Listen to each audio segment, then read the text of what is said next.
आखिर क्यों इस बार आपने चुनाव नहीं लड़ा? कारण क्या है?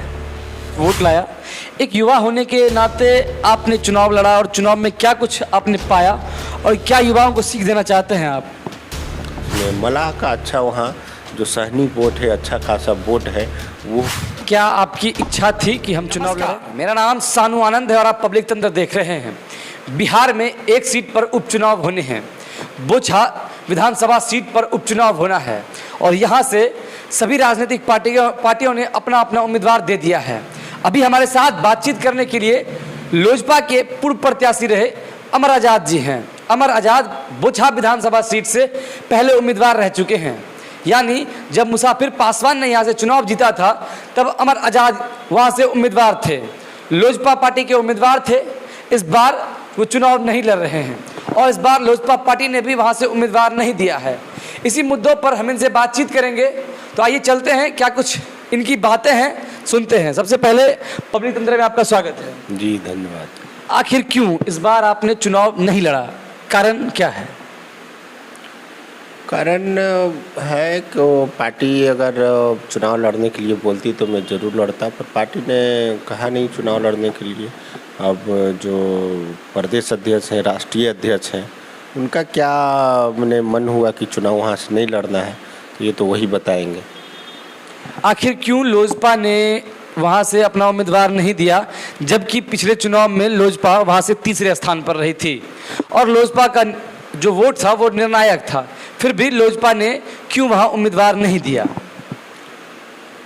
तो बता दिया कि वोट तो निर्णायक है। हम लोग वहाँ पे तीसरा पोजीशन पे रहे थे और मैं उस समय चुनाव लड़ने के लिए गया था और जब लास्ट नॉमिनेशन का डेट था उसके एक दिन पहले ही टिकट मिला था, तो थोड़ा समय कम था इसके चलते, नहीं तो वहाँ और भी परफॉर्मेंस लोजपा का हमारा व्यक्तिगत रूप से मेरा ठीक होता।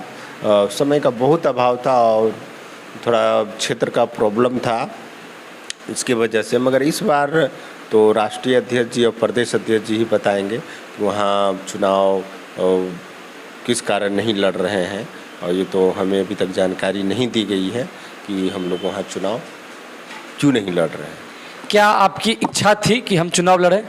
बिल्कुल हमारी इच्छा थी कि चुनाव लड़ें और मजबूती से लड़ें। इसके चलते अब पार्टी ने हमने मैसेज भी पहुंचाया था, मगर अब कोई मामला होगा इसके चलते उन्होंने नहीं लड़ने का डिसीजन लिया। हो सकता है किसी को समर्थन करने का या स्वतंत्र रहने का या उपचुनाव है, इसकी वजह से नहीं लड़ना चाह रहे होंगे। क्या पार्टी ने किसी दल को समर्थन दिया है? नहीं, अभी तक तो ऐसी कोई बात नहीं है कि किसी दल को समर्थन अभी नहीं दिया है। अभी हम लोग मैंने न्यूट्रल है। आप बोचहा से चुनाव लड़ चुके हैं, उम्मीदवार रहे, तीसरे स्थान पर रहे थे। बोचहा की क्या राजनीतिक समीकरण है और क्या कुछ जातिगत समीकरण है, इस पर भी हम बात करेंगे। तो सबसे पहले बोचहा की राजनीतिक समीकरण क्या है? बोचहा का जो राजनीतिक समीकरण है वो रिजर्व सीट है, अनुसूचित जाति के लिए रिजर्व है। वहाँ से रमई राम जी कई बार विधायक रही है, लगभग 8-9 टर्म से रहे हैं। और जो पिछले बार जो मुसाफिर पासवान जी थे, हम लोगों के अभिभावक तुल्य थे, उन्होंने जीता था। और जो जिस पार्टी से उन्होंने और एनडीए गठबंधन से चुनाव जीता था, तो अभी उसका भी वोट बंटवारा हो गया है। मुकेश सहनी जी अलग हो गए हैं, बीजेपी अलग है, अलग से कैंडिडेट दिया है, जिसमें मलाह का अच्छा वहाँ जो सहनी वोट है, अच्छा खासा वोट है, वो समीकरण बिगाड़ सकते हैं। जीत तो हम नहीं कह सकते हैं, अगर उनके जो जिस जाति का वोट अगर उनको पूरा मिल गया तो वहाँ से वीआईपी जीत भी सकती है।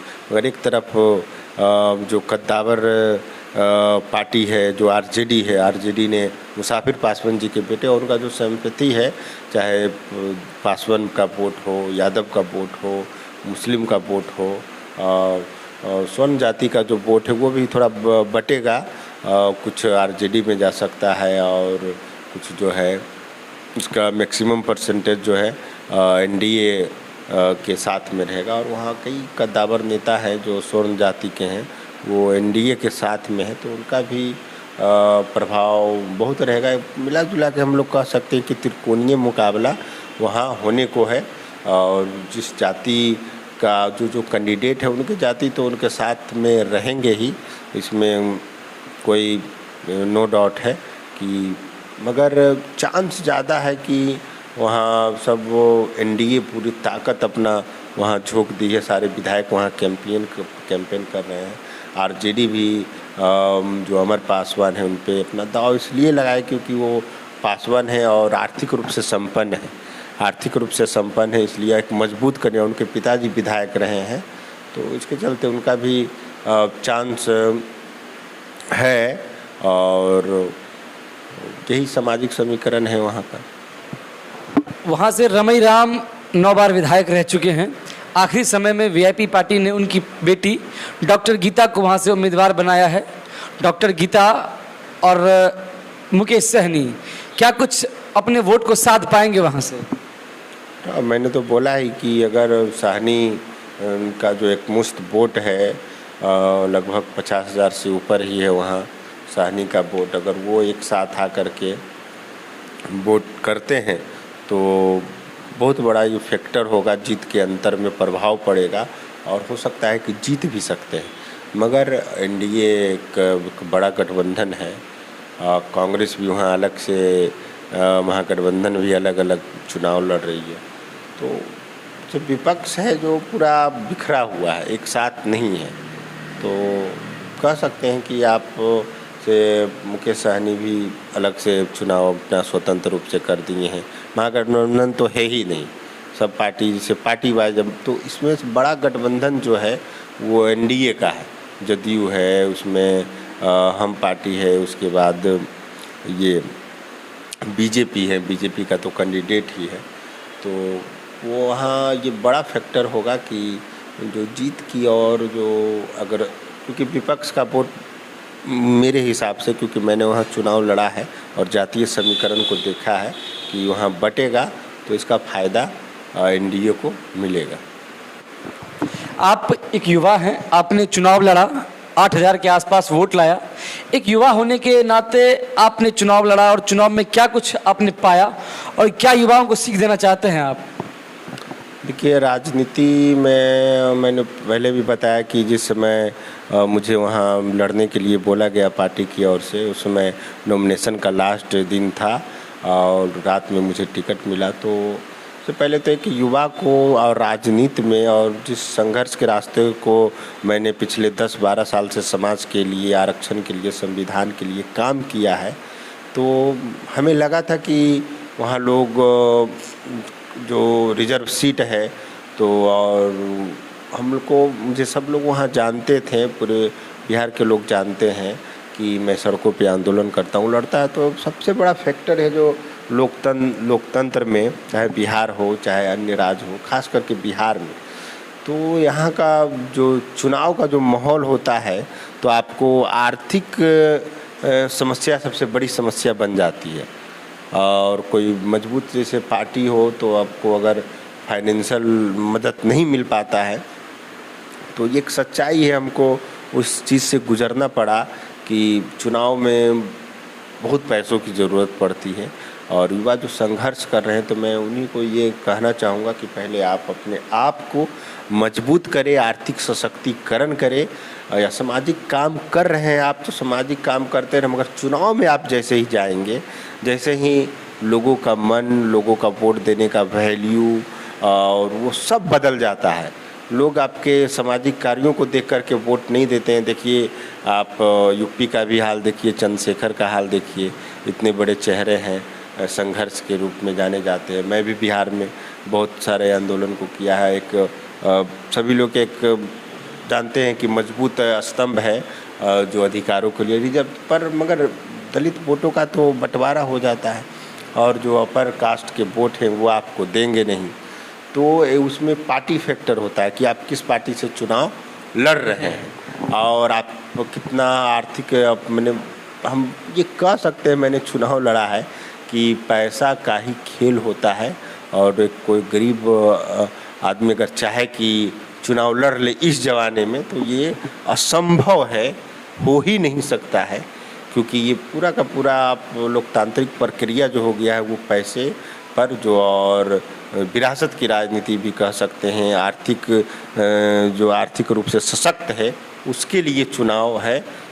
गरीब लड़का हमारे जैसे अगर लड़ना चाहेगा बहुत मुश्किल परेशानियों का सामना करना पड़ता है, उनको सब चीज़ से सामना करना पड़ता है। मेरे पास तो गाड़ी नहीं था, कुछ भी नहीं था, कैसे कैसे समाज के लोगों ने मुझे मदद किया, 100 रुपया 200 रुपया चंदा दे करके हम लोग इस तरह से चुनाव लड़े।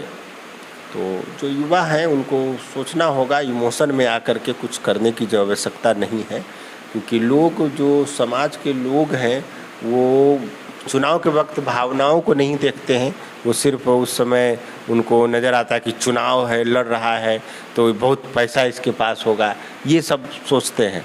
पर हम लोग के पास तो वास्तविक में आर्थिक रूप से हम लोग कमज़ोर हैं, इसलिए वहाँ कैंपेनिंग कम कर पाए, हम लोग कम लोगों तक पहुँच पाए। अभी देखिए SMS का ज़माना है, तरह तरह की गाड़ियाँ से लोग प्रचार करवाते रहते हैं, तो इस तरह सब चीज़ में पैसा खर्च होता है। तो लगभग 30 लाख की समथिंग 25 लाख रुपया चुनाव आयोग के द्वारा लिमिट रहता है, तो उतना हम लोग के पास कहाँ, उतना हम लोग उसको क्रॉस, उसका आधा एक कोना भी क्रॉस नहीं कर पाए थे खर्च में, क्योंकि पैसा ही नहीं है। तो ये परेशानी तो मुझे देखना पड़ा है, और बाद में मुझे लगा भी कि जब तक आर्थिक रूप से सशक्त नहीं होते हैं तो चुनाव लड़ने में बहुत दिक्कत हो जाता है, बहुत परेशानी बढ़ जाता है। अभी आप देख रहे थे, अभी आप सुन रहे थे अमर आज़ाद को, इन्होंने लोजपा से चुनाव लड़ा था पिछले विधानसभा में। अभी के लिए बस इतना ही। हमारी टीम आपको बोचहा विधानसभा की हर एक खबरों से अपडेट कर रही है। हम खुद बोचहा विधानसभा की तमाम जानकारियां लेकर आए हुए थे। आप बोचहा विधानसभा की तमाम जानकारियां हमारे YouTube चैनल पर देख सकते हैं। अगर आप हमारे इस वीडियो को YouTube पर देख रहे हैं तो सब्सक्राइब करें, अगर आप Facebook पर देख रहे हैं तो फॉलो करें। धन्यवाद।